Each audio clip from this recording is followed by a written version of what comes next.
in downtown Columbus here and happened to see the Herzog Ballast train stopped over here on CSX. Thought I'd try to get little video pictures of it here. Can't see too much where we're at here, but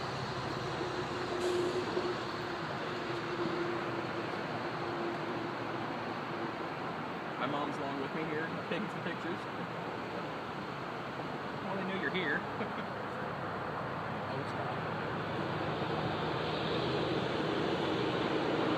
You can see where we are down here.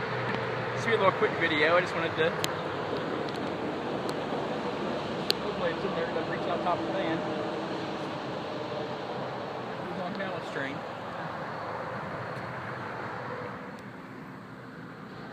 See it back over there now. I'd like to get that in action sometime. Anyway, just wanted to share that with you. Happy railroading.